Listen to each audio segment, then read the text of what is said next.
السلام علیکم دوستوں، امید ہے کہ آپ سب خیریت سے ہوں گے۔ آج آپ لوگوں کے لیے ٹکا ٹک قیمہ کی ریسپی لے کر آ گیا ہوں۔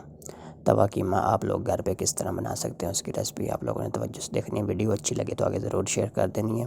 جسے دیکھنا ہے، سب سے پہلے ایک پریشر کوکر رکھ لیے چولہے کے اوپر، اس میں ڈال دیتے ہیں تھوڑی سی کٹی ہوئی پیاز اور ساتھ ڈال دیں گے ٹماٹر کے بعد میرے پاس تقریباً پونا کلو بیف کا قیمہ تھا، یہ اس لیے میں ڈال رہا ہوں پریشر میں، ورنہ آپ توے کے اوپر بھی بنا سکتے ہیں۔ ہلدی ڈال دیے اور نمک ڈال دیا، لہسن ادرک کا پیسٹ ڈال دیتے ہیں، کٹی ہوئی مرچیں پا دیتی ہیں، یہ دال چینی، کالی الائچی اور 2-3 لونگ یہ ڈال کر چولہا جو ہے وہ اس کے چلا دیتے ہیں اور ڈھکن بند کر دیا تھا۔ 10 منٹ کے لیے میں نے چھوڑ دیا تھا اس کو ہلکی آنچ کے اوپر۔ اب میں نے بڑا سا توا رکھ لیا، اس کے اوپر شفٹ کر دیا قیمہ۔ یہ میں نے 10 منٹ جو پریشر میں پکایا، یہ گلانے کے لیے صرف پکایا، ویسے تو توا قیمہ جو ہے وہ کھڑا کھڑا ہی ہوتا ہے۔ تو یہ اب پیاز اور ٹماٹر تھوڑے سے اور ایڈ کر دیں گے، کوئی مشکل بات نہیں ہے، بالکل آسانی سے آپ لوگوں کو یہ ریسپی میں بتا رہا ہوں اور بالکل سمپل طریقے سے۔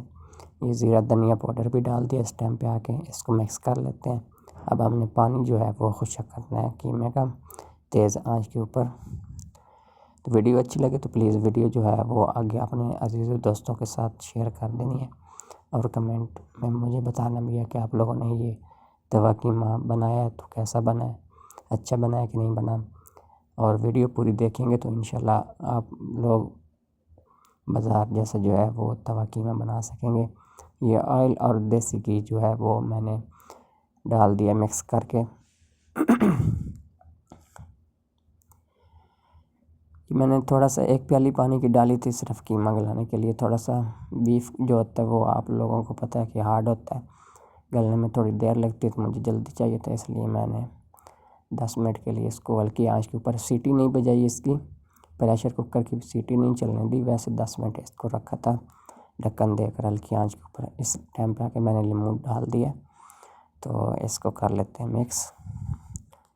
یہ اسمیل وغیرہ ختم کرنے کے لیے قیمے کی جو لیموں ہے وہ اہم کردار ادا کرتا ہے، تو اس کو اچھے سے بنائی کر لینی ہے۔ بنائی آپ لوگوں نے بالکل ٹھیک سے کرنی ہے، کچا پن جو ہے وہ قیمے کا نہیں رہنا چاہیے۔ یہ پیاز اور ٹماٹر، سبز مرچیں، ادرک اور دھنیا اور یہ سبز پیاز، میتھی کسوری اور میرے پاس تھا چاٹ مسالہ، یہ اس ٹائم پہ آ کے شامل کر دیں گے۔ اب پکانا نہیں ہے، اس کو صرف مکس کرنا ہے۔ مکس کرنے کے بعد اوپر تھوڑا سا ادرک اور دھنیا جو ہے وہ گارنش کریں گے اور اوپر دے دیں گے ڈھکن۔ آج کی ریسپی دوستوں مکمل ہوگی، انشاءاللہ نیکسٹ ویڈیو میں ملیں گے۔ اللہ حافظ، اللہ معین ناصر۔